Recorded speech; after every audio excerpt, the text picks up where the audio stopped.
Hola chicos, ¿qué tal? Les comento que he lanzado un ebook Dolor mandibular y bruxismo en Amazon, en el cual les va a ayudar en muchos casos a disminuir justamente esa tensión mandibular.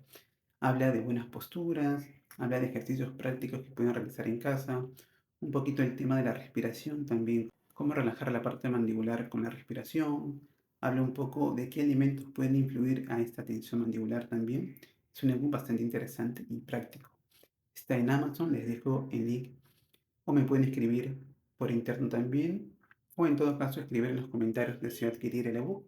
Tiene un costo bastante módico ya que estoy en etapa de lanzamiento, unos $2 nada más, y pueden adquirir este ebook. Así que chicos, ya saben, me escriben en interno o hacen clic en el enlace para poder adquirir este ebook.